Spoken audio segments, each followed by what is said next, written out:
Big Boss season 6 episode 24ന്റെ review ആണ്. ഈ ബിഗ് ബോസ് മലയാളം പല രീതിയിൽ പല ഗ്രൂപ്പുകളായിട്ടാണ് പ്രേക്ഷകർ ആസ്വദിക്കുന്നത്. ഓരോ ആളുകളുടെയും ആസ്വാദനം ഡിഫറൻ്റ് ആണ്. ഈ ഒരു ചാനലിലെ കമന്റ് ബോക്സ് വായിച്ചിട്ട് ഏഷ്യാനെറ്റിന്റെ പ്രൊമോയുടെ കമന്റ് ബോക്സിലേക്ക് പോയി കഴിഞ്ഞാൽ ആകെ മൊത്തത്തിൽ കൺഫ്യൂസ്ഡ് ആയി പോകും. അവർ കാണുന്ന ബിഗ് ബോസും നമ്മൾ കാണുന്ന ബിഗ് ബോസും രണ്ടാണോ എന്ന് തോന്നിപ്പോകും. ഇന്ന് ഞാൻ ഏതോ ഒരു പ്രൊമോയുടെ കമന്റ് ബോക്സിലേക്ക് ചെന്നപ്പം ഏറ്റവും കൂടുതൽ ലൈക്ക് ഇട്ടിരിക്കുന്ന കമന്റ് ഏതാണെന്നറിയോ? റസ്മിനെ പുറത്താക്കണമെന്ന് ആഗ്രഹമുള്ള ആളുകൾ ലൈക്ക് അടിക്കുക. ഒത്തിരിയധികം ആളുകൾ ലൈക്ക് അടിച്ചിരിക്കുന്നു. അപ്പോൾ ഒരു മജോറിറ്റിയുടെ ഇഷ്ടമാണ് അങ്ങനെ ലൈക്കിനകത്തൂടെ നമുക്ക് മനസ്സിലാവുന്നത്. അല്ല, എനിക്ക് മനസ്സിലായില്ല, ഈ റസ്മിൻ ഇപ്പോൾ പുറത്താക്കിയിട്ട് ഇപ്പോൾ എന്ത് കിട്ടാനാണ്? അപ്പോൾ അതിൻ്റെ കാരണങ്ങളിലേക്ക് പോയപ്പം അവൾക്കൊരു ബഹുമാനമില്ല, അവൾ ലാലേട്ടനെ കുറിച്ചിട്ട് അങ്ങനെ പറഞ്ഞു, അഹങ്കാരിയാണ്. അതൊക്കെ ഒരു കളിയിൽ നിന്ന് പുറത്താക്കാനായിട്ടുള്ള മാനദണ്ഡമാണ്, ഒരു സോഷ്യൽ എക്സ്പെരിമെൻ്റ് അല്ലേ? അതെന്തെങ്കിലും ആയിക്കോട്ടെ. ഇപ്പം നമ്മൾ റസ്മിൻ്റെ ഗെയിമിനെ കുറിച്ചിട്ട് പറയുകയാണെന്നുണ്ടെങ്കിൽ ജിൻഡോയ്ക്കെതിരെ എന്തെങ്കിലും ഒരു ആക്ഷൻ എടുക്കാൻ പറ്റുന്ന ഒരാൾ റസ്മിനാണ്. വേറെ ഒരാളും ജിൻഡോയോടൊന്ന് സംസാരിച്ച് അദ്ദേഹം പറയുന്നത് കേട്ട് അയാൾക്കെതിരെ ഒരു ഗെയിം കളിക്കാനായിട്ട് മെനക്കെടില്ല. ഇപ്പോൾ ഗബ്രി അർജുനൊക്കെ എന്തോ പ്രൊവോക്കിംഗ് സ്ട്രാറ്റജിയൊക്കെ ഇറക്കുന്നുണ്ട്. ഒരു കാര്യമില്ല. ഇനിയിപ്പോൾ ഗബ്രിയുടെ താടിയെല്ലാം ഇങ്ങനെ മാറ്റി വെക്കേണ്ട വരുമോ എന്നുള്ളത് എനിക്കറിയില്ല. അതും ഈ പ്രൊവോക്ക് ചെയ്യുന്ന സമയത്ത് കാണുന്ന പ്രേക്ഷകനുമായിട്ട് കണക്ട് ആവണം. ഗബ്രിയുടെ പ്രൊവോക്കിംഗ് എന്ന് പറഞ്ഞാൽ കാണുന്ന പ്രേക്ഷകന് ഗബ്രിയോട് ദേഷ്യം വരും. അത് ഒട്ടും ശരിയല്ല. ഇന്നിപ്പോൾ മറ്റേ ജിൻഡോ അവിടെ ക്ലീനിങ് പണിഷ്മെന്റ് ചെയ്തുകൊണ്ടിരുന്ന സമയത്ത് അതിൻ്റെ ഇടയിലേക്ക് വന്നിട്ട് തട്ടിയും തടഞ്ഞൊക്കെ നിൽക്കുന്നു. അതെന്ത് ബോറ് പരിപാടിയാണ്? എന്നിട്ട് ജിൻഡോ ആകെ മൊത്തത്തിൽ കരഞ്ഞ് നിലവിളിച്ച് കൺഫഷൻ റൂമിലേക്ക്, അതിൻ്റെ ഇടയ്ക്ക് ഉന്തും തള്ളും പരിപാടി. ആ ഒരു പ്രൊവോക്കേഷൻ ഭയങ്കര ബോറാണ്. അത് കാണുന്ന പ്രേക്ഷകന് ആസ്വദിക്കാൻ പറ്റുന്നില്ല. ഇതിപ്പോൾ സംഭവിക്കാൻ പോകുന്നത് എന്താണെന്ന് വെച്ച് കഴിഞ്ഞാൽ ഗബ്രി പ്രൊവോക്ക് ചെയ്ത് ജിൻഡോ എങ്ങാനും കൈ ഒങ്ങിക്കഴിഞ്ഞാൽ ജാസ്മിൻ കയറി ജിൻഡോയെ അടിച്ചിട്ട് ജാസ്മിൻ പുറത്ത് വരാനുള്ള സാധ്യത ഉണ്ട്. എന്ത് തരം ഗെയിമാണ്? പിന്നെ ഇന്ന് ഈ മോർണിംഗ് ആക്ടിവിറ്റി തൊട്ട് തന്നെ നമ്മൾ ഇന്നലെ പരാതി പറഞ്ഞ ഒരു കാര്യത്തെക്കുറിച്ചിട്ട് ആളുകൾ സംസാരിക്കുന്നുണ്ട്. ജാസ്മിൻ തുമ്മിയ കാര്യം എന്തുകൊണ്ട് ആരും പറഞ്ഞില്ല? എൻ്റെ പൊന്നോ, അങ്ങനെ പറയണ്ടായിരുന്നു എന്ന് എനിക്ക് തോന്നിപ്പോയി. ഇന്ന് ഫുൾ അത് തന്നെ. ഒരാളൊന്ന് തുടക്കം വിടും, ബാക്കിയുള്ള ആളുകൾ ഇങ്ങനെ കോപ്പി അടിച്ച് അങ്ങനെ അങ്ങ് പോകും. അപ്പോൾ ഈ കട്ടിലമ്മ സ്ട്രാറ്റജി ഫോളോ ചെയ്യുന്ന ചില ആളുകളുണ്ട്. ശ്രീതു, അതേപോലെ തന്നെ അൻസിബ എപ്പോഴും കട്ടിലിലാണ്. പക്ഷെ ആ കട്ടിൽ സ്ട്രാറ്റജി അടിപൊളിയാണ് കേട്ടോ. ഇപ്പൊ ശ്രീതു ഒക്കെ കുറച്ചും കൂടെ ഒരാളിലേക്ക് ഒന്ന് ഫോക്കസ് ചെയ്ത് വഴക്കുണ്ടാക്കാനെങ്കിലും തുടങ്ങിയിട്ടുണ്ട്. ജാസ്മിനും ശ്രീതു ഒക്കെ നല്ല രീതിയിൽ അങ്ങോട്ടും ഇങ്ങോട്ടും ഒക്കെ ചില കോൺഫ്ലിക്റ്റിലൊക്കെ ഏർപ്പെടുന്ന കണ്ടു. പിന്നെ അൻസിബ ഒരു കട്ടിൽ ഇരുന്നിട്ട് എന്തൊക്കെ ചെയ്യുന്നുണ്ട്. അൻസിബയ്ക്ക് എതിരായിട്ട് നിൽക്കുന്ന ആളുകൾക്കെതിരെ മറ്റുള്ള ആളുകളെ വിന്യസിക്കാൻ അൻസിബയ്ക്ക് പറ്റുന്നുണ്ട് കട്ടിലമ്മ സ്ട്രാറ്റജി കൊണ്ട് എന്നുണ്ടെങ്കിൽ അൻസിബ ഒരു ഗെയിമർ തന്നെ. ഇപ്പൊ ഋഷി അവരൊക്കെ എത്ര പെട്ടെന്നാണ് അപ്സരയൊക്കെ ആയിട്ട് ഉടക്കിയത്. അതേപോലെ അർജുൻ, അപ്സരയൊക്കെ ശരിക്കും പറഞ്ഞാൽ നല്ല ഒരു സ്ട്രഗിളിലേക്ക് പോയി. അപ്സരയൊക്കെ സേഫ് ഗെയിമിലേക്ക് പോകേണ്ട ഒരാളാണ്. അപ്സരയൊക്കെ ഈ ഒരു പൊസിഷനിലേക്ക് എത്തിക്കാനായിട്ട് ചരട് വലിച്ചത് അൻസിബയാണ്. ഈ ഋഷിയൊക്കെ അപ്സരയോട് സ്ട്രോങ് ആയിട്ടുള്ള ഒരു എതിർപ്പ് പ്രകടിപ്പിച്ചതുകൊണ്ടാണ് അപ്സര തനിക്ക് ഇവിടെ ശത്രുക്കൾ ഉണ്ട് എന്നുള്ളത് മനസ്സിലാക്കിയത്. അതൊക്കെയാണ് ഇന്നത്തെ എനിക്ക് എടുത്തു പറയാനായിട്ട് തോന്നിയ സംഗതികൾ. പിന്നെ പവറിന്റെ അസ്കിതയുള്ള ജാൻമണി, നാടകമേ ഉലകം, എന്തോരം നാടകങ്ങളാണ് അവിടെ. ചില ആളുകൾ ബോധം കെട്ട് വീഴുന്നു, ചില ആളുകൾ ബാത്റൂമിൽ കയറി കാറുന്നു. നാടകം തന്നെ കേട്ടോ, ചീപ്പ് ഡ്രാമ തന്നെ. അതേപോലെ വേറൊരു സംഗതി ഉണ്ടല്ലോ, ലോ ക്ലാസ്. നോറ ലോ ക്ലാസ് ആണ്, തേർഡ് ക്ലാസ് ഡ്രാമയാണ് എന്നൊക്കെ ഉള്ളതാണ് ജാൻമണിയുടെ വാദം. അതേപോലെ റസ്മിൻ വരുന്ന മട്ടാഞ്ചേരി അത്ര നല്ലൊരു സ്ഥലമല്ല, അത് അവൾ വരുന്ന ഏരിയയുടെ പ്രശ്നമാണ്, അവളുടെ സ്വഭാവത്തിലെ ആ ഒരു ദൂഷ്യത എന്ന് ജിൻഡോ പറയുന്നു. ഇനി എപ്പിസോഡ് റിവ്യൂയിലേക്ക് പ്രോപ്പറായി ഒരു ഓർഡറിൽ അങ്ങോട്ട് പോയി കഴിഞ്ഞാൽ, ദുർഗുണ പരിഹാര പാഠശാല ഇന്നത്തെ മോർണിംഗ് ആക്ടിവിറ്റി ആയിരുന്നു. ഈ ദുർഗുണ പരിഹാര പാഠശാല സംവിധാനത്തിലേക്ക് കണ്ടസ്റ്റൻസിൽ നിങ്ങൾക്ക് വിടാൻ ആഗ്രഹമുള്ള ആളുകൾ ആരൊക്കെയാണ്? 2ഓ അതിലധികമോ ആളുകളെ കണ്ടസ്റ്റൻസിന് പറയാൻ പറ്റും. അതിനെക്കുറിച്ചിട്ട് മുന്നേ ഒരു വീഡിയോ ചെയ്തിട്ടുണ്ട്. ഒരാളെ ദുർഗുണ പരിഹാര പാഠശാലയിലേക്ക് വിടുന്നത് എപ്പോഴാണ്? അയാൾ എന്തെങ്കിലും ഒരു കുറ്റകൃത്യം ചെയ്യുന്ന സമയത്താണ്. അയാളൊന്ന് ചേഞ്ച് ആവാൻ വേണ്ടിയാണ്. മൈനർ ആയിട്ടുള്ള ആൾക്കാരാണ് അങ്ങനെ വിടുന്നത്. അപ്പം കുറ്റം കണ്ടുപിടിക്കണം. കുറ്റം ഇങ്ങനെ കണ്ടസ്റ്റൻസ് കണ്ടുപിടിക്കുന്ന സമയത്ത് അവിടെ ഒരു അടി ഉണ്ടാവും. അതിലാണ് നമ്മുടെ ബിഗ് ബോസിന്റെ കണ്ണ്. ഋഷിയാണ് ആദ്യം വരുന്നത്. അപ്പോൾ ഋഷി ജാസ്മിൻ്റെ വൃത്തിയില്ലായ്മയെ കുറിച്ചിട്ടും ആ ഒരു തുമ്മിയ കാര്യത്തെക്കുറിച്ചിട്ടും പറയുന്നുണ്ട്. അതേപോലെ തന്നെ അപ്സരയുടെ ആ ഒരു റാസ്കൽ പദപ്രയോഗത്തെ കുറിച്ചിട്ട് പറയുന്നുണ്ട്. പിന്നെ ബാക്കിയുള്ള ആളുകളെല്ലാം ഇത് തുടരുന്നതാണ് നമുക്ക് കാണാൻ പറ്റുന്നത്. ഇപ്പോൾ ശ്രീധുവിനൊക്കെ ഒരു ചാൻസ് കിട്ടി. ശ്രീധുവൊക്കെ എപ്പോഴും നടുവിലേ നിൽക്കുള്ളൂ. കാരണം എന്നാന്ന് വെച്ച് കഴിഞ്ഞാൽ സൈഡിൽ നിന്ന് ആരാണോ തുടങ്ങുന്നത് അതങ്ങ് ഫോളോ അപ്പ് ചെയ്താൽ മതിയല്ലോ. അപ്പോൾ ശരണ്യ പോലും ഇന്ന് അപ്സരയ്ക്കെതിരെ പറയുകയുണ്ടായി. അപ്സര ആ ഒരു വേർഡ് ഉപയോഗിച്ചത് ശരിയായില്ല. അതേപോലെ തന്നെ അർത്ഥമറിയാതെ അങ്ങനെ ഒരു വേർഡ് യൂസ് ചെയ്യരുത്. ശരിക്കും പറഞ്ഞാൽ അപ്സരയ്ക്കെതിരെ ആ ഒരു കാര്യം കഴിഞ്ഞതിന് മുമ്പിലത്തെ ആഴ്ച കണ്ട് നടന്ന ഒരു സംഗതിയല്ലേ, അത് ഈ ഒരു ആഴ്ച ഇങ്ങനെ പറഞ്ഞുകൊണ്ടിരിക്കുക എന്ന് പറയുന്നത് ഒരു നല്ല ഗെയിം അല്ല. അതേപോലെ ബിഗ് ബോസ് ഏതൊരു ആക്ടിവിറ്റിക്കിടയിലും പറയേണ്ടി വരാറുണ്ട്, അത് അങ്ങനെയല്ല ചെയ്യേണ്ടത്, ഇങ്ങനെ ചെയ്യണം. അപ്പം ബിഗ് ബോസ് പറഞ്ഞു കൃത്യമായിട്ടുള്ള കാരണങ്ങൾ പറയൂ. അങ്ങനെ പിന്നീട് വന്നത് അൻസിബയാണ്. അൻസിബ സ്ട്രോങ് ആയിട്ട് തന്നെ, അൻസിബയ്ക്ക് ഇപ്പോൾ ഒത്തിരി ദേഷ്യമൊക്കെ ഉണ്ടല്ലോ, സ്ട്രോങ് ആയിട്ട് തന്നെ ചില കാര്യങ്ങൾ പറഞ്ഞു. അത് അപ്സരയ്ക്കെതിരെ പറഞ്ഞു, അതേപോലെ തന്നെ അർത്ഥമറിയത്തില്ലെങ്കിൽ പറയല്ല എന്ന് പറഞ്ഞു, റാസ്കൽ എന്ന് വേർഡ് യൂസ് ചെയ്തതിന്, പിന്നെ ജാസ്മിൻ്റെ ആ ഒരു വൃത്തിയില്ലായ്മയെ കുറിച്ചിട്ട് പറഞ്ഞു. ഇതെല്ലാം പിന്നെ കോമൺ ആയിട്ട് ആളുകൾ തുടരുകയാണ്. പിന്നെ ശ്രീരേഖ വന്നിട്ട് യമുനയെ കുറിച്ചിട്ട് ചില കാര്യങ്ങൾ പറയുന്നു. യമുന അപ്പോഴത്തേന് ആകെ മൊത്തത്തിൽ ഒഫൻഡഡ് ആയി വന്ന് ശ്രീരേഖയെ കുറിച്ചിട്ട് കുറേയധികം കാര്യങ്ങൾ പറയുന്നു. ജിൻഡോനെ കൊണ്ട് ബോഡി ഷോ ചെയ്യിപ്പിച്ചതിന്റെ പിന്നിൽ ശ്രീരേഖയാണ്. താക്കോൽ ശരിക്കും ശ്രീരേഖ പെട്ടിയിൽ വെച്ചിട്ട് എന്തുകൊണ്ടാണ് ശ്രീരേഖ ഒരു പെട്ടി തുറക്കാതെ ഞങ്ങളോട് ഓപ്പൺ ചെയ്യാൻ പറഞ്ഞത്?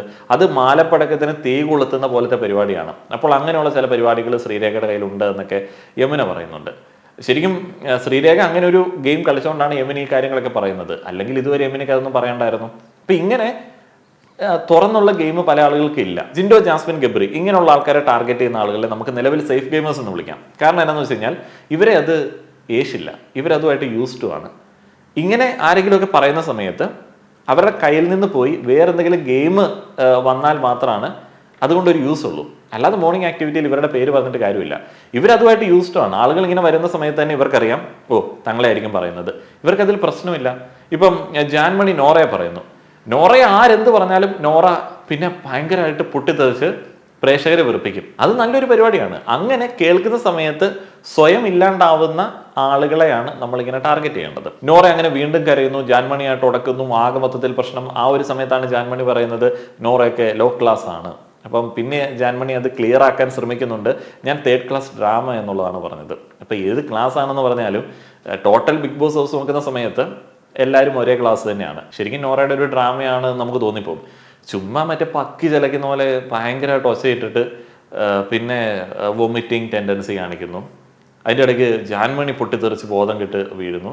ഒക്കെ ഡ്രാമയായിട്ടാണ് തോന്നുന്നത്. പിന്നെ ശ്രീരേഖ അതിൻ്റെ ഇടയ്ക്ക് തെന്നിയടിച്ച് വീഴുന്നുണ്ടായിരുന്നു. ഇത്രയധികം വയ്യാത്ത കുറേയധികം ആളുകളായിട്ടാണ് സീസൺ മുന്നോട്ടേക്ക് പോകുന്നത്. ഈ വയ്യാത്ത ആളുകളുടെ അടുത്ത് എങ്ങനെ ഗെയിം കളിക്കും? ജാൻമണിയുടെ അടുത്തൊന്നും ഗെയിം കളിക്കാൻ പറ്റില്ല. ജാൻമണിയുടെ അടുത്തൊക്കെ ഗെയിം കളിച്ചു കഴിഞ്ഞാൽ ജാൻമണി വേറെ വല്ല വർത്താനൊക്കെ പറയും. ഇന്ന് അർജുൻ, ഋഷിയൊക്കെ സംസാരിക്കുന്നുണ്ട് ആ ഒരു കാര്യത്തെക്കുറിച്ചിട്ട്. ഇപ്പം ജാൻമണി കഴിഞ്ഞ ദിവസം ഒരു ഭീഷണി മുഴക്കിയിരുന്നല്ലോ. ആ ഒരു ഭീഷണിയെ കുറിച്ചിട്ട് ശരിക്കും വീക്കെൻഡിൽ ചോദിക്കേണ്ടതാണ്. നിന്നെ ഞാൻ മര്യാദയ്ക്ക് പുറത്ത് ജീവിക്കാൻ സമ്മതിക്കത്തില്ല എന്നൊക്കെ ഗബ്രിയോട് പറഞ്ഞിരുന്നു. പക്ഷെ എന്തുകൊണ്ടാണ് ഇതൊന്നും ചോദിക്കാത്തതെന്നുള്ളത് എനിക്കറിയില്ല. അപ്പം ജാൻമണിയുടെ ആ ഒരു അപ്രോച്ച് അത്ര നൈസ് ഒന്നുമല്ല. പിന്നെ ഈ ക്യാപ്റ്റനാണോ പവർ ടീമാണോ വലുത് എന്നുള്ള ഒരു കോൺഫ്ലിക്റ്റ് അവിടെ നടക്കുന്നുണ്ട്. പിന്നെ ജിൻഡോ ഈ മോർണിംഗ് ആക്ടിവിറ്റിയിൽ എല്ലാ ആൾക്കാരുടെയും പേര് പറയുന്നുണ്ട്. അവിടെ ജിൻഡോ വന്ന് പറഞ്ഞൊരു കള്ളമുണ്ട്. ജാൻമണിക്ക് ചായ കൊടുക്കാത്തത് അർജുൻ കാരനാണ്. ശരിക്കും ജാൻമണിക്ക് ചായ കൊടുക്കാത്തത് ഗ്രൂപ്പിന്റെ മൊത്തത്തിലുള്ളൊരു ഡിസിഷന്റെ ഭാഗമാണ്. അവിടെ ജിൻഡോ പറയുകയുണ്ടായി, എന്നെ കൊണ്ടത് പറയാൻ പറ്റില്ല, നീ പറഞ്ഞത് നന്നായി. എന്നിട്ടാണ് ജിൻഡോ ഇവിടെ വന്നിട്ട് അർജുനെതിരെ അങ്ങനെ ഒരു ഗെയിം കളിക്കുന്നത്. ശരിക്കും അതിന്റെ ഉദ്ദേശം എനിക്ക് മനസ്സിലായില്ല. പിന്നെ അവിടെ ഒരു കോൺഫ്ലിക്റ്റ്, പവർ ടീമിലെ ഒരു കാര്യം പുറത്തു പറഞ്ഞു എന്ന് പറഞ്ഞ് ജിൻഡോയ്ക്ക് ഒരു പണിഷ്മെന്റ്, ഫ്ലോർ ക്ലീനിങ്. ആ ഒരു പണിഷ്മെന്റിന്റെ ഇടയിലാണ് അർജുൻ, ഗബ്രി എല്ലാം കൂടെ ഇടയ്ക്ക് വന്ന് കുളമാക്കുന്നത്. അപ്പൊ നോറ ഈ പണിഷ്മെന്റ് എന്ന് പറഞ്ഞിട്ട് കുറെ ചോദ്യങ്ങൾ ചോദിക്കുന്നുണ്ട്. ശരിക്കും അതെന്ത് ബോധമാണ്? ഈ സർവ്വ അധികാരമുള്ള ആളുകളാണ് പവർ ടീമിലെ ആളുകൾ. അവർ പണിഷ്മെന്റ് എടുത്തോ എടുത്തില്ലയോ എന്നീ കാര്യങ്ങളുടെ പുറകെ നോറ നടന്നു കഴിഞ്ഞാൽ നോറയ്ക്ക് എന്ത് ഗെയിമാണുള്ളത്? നോറ അന്ന് മുതൽ തന്നെ ഉള്ള ഒരു പേഴ്സണൽ ഗ്രഡ്ജിലാണ് ഗെയിം കളിക്കുന്നത്. ജാസ്മിൻ വീക്കാണെന്ന് പറഞ്ഞു, ഓക്കെ, എൻ്റെ ഒരു ശത്രു ജാസ്മിൻ.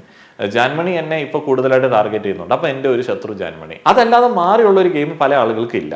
പവർ ടീമിൽ കാര്യമായി തന്നെ പിളർപ്പുണ്ട്. റസ്മിൻ അതേപോലെ തന്നെ അർജുൻ ഇപ്പോൾ ഒരു ടീമാണ്. ജിൻഡോയ്ക്ക് ഇവരെ താല്പര്യമില്ല. ഒന്നാമത്തെ കാര്യം, ജിൻഡോയുടെ വകതിരിവില്ലാത്ത ഡിസിഷനോട് ഇവർ യോജിക്കാറില്ല. ഇപ്പൊ റസ്മിനും അർജുനും ഒരു സെറ്റ് ആയതുകൊണ്ട് തന്നെ ജിൻഡോ റസ്മിനെതിരെയും ശക്തമായിട്ടുള്ള ആരോപണങ്ങൾ അങ്ങ് അഴിച്ചു വിടും.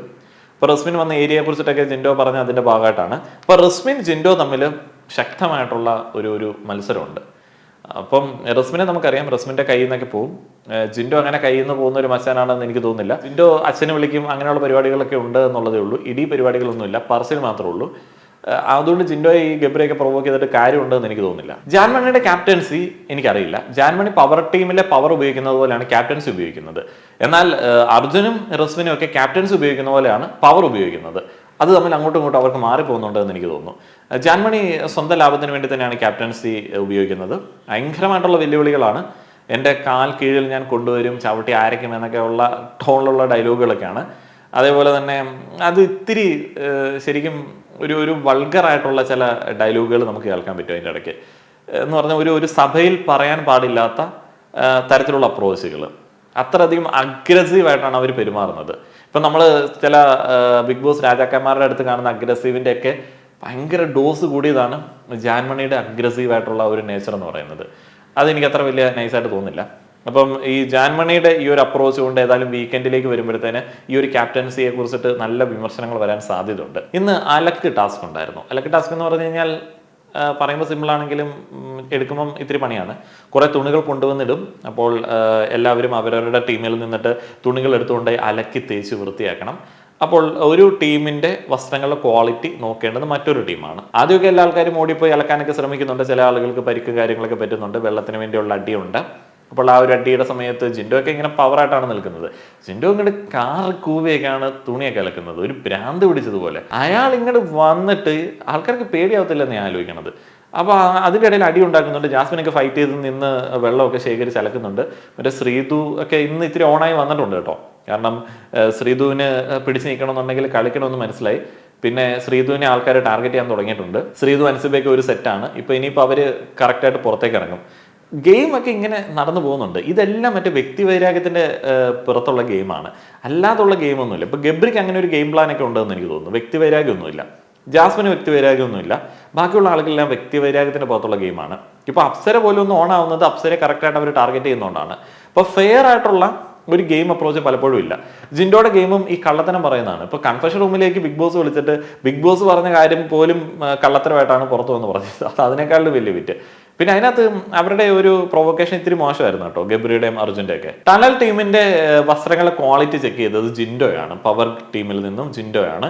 അപ്പം ജിൻഡോ ഭയങ്കര കണിശക്കാരനായിട്ടാണ് ഡ്രസ്സിന്റെ ക്വാളിറ്റി നോക്കിയത്. പല ഡ്രസ്സുകളും റിജക്ട് ചെയ്തു. അതിന് ഗബ്രിയും ജിൻഡോയും തമ്മിൽ വാഗ്വാദം ഉണ്ടായി. അപ്പം ഗബ്രി എന്തൊക്കെയോ സെറ്റ പണി കാണിക്കില്ലെന്നോ തെണ്ടിത്തരം കാണിക്കില്ലെന്നോ ഒക്കെ പറഞ്ഞു. അപ്പം അങ്ങനെയൊക്കെ നിന്റെ അപ്പനെ പോയി വിളിച്ചാൽ മതിയെന്ന് ജിൻഡോ വളരെ മാന്യമായിട്ട് പറഞ്ഞു. പിന്നെ വീട്ടുകാരെ പറഞ്ഞു എന്ന് പറഞ്ഞ് അങ്ങോട്ടും ഇങ്ങോട്ടും അടി. തെറി തന്നെയാണ് വിളിക്കുന്നത്, അത് നമുക്ക് മനസ്സിലാവും. തെറി തന്നെയാണ് വിളിക്കുന്നത്.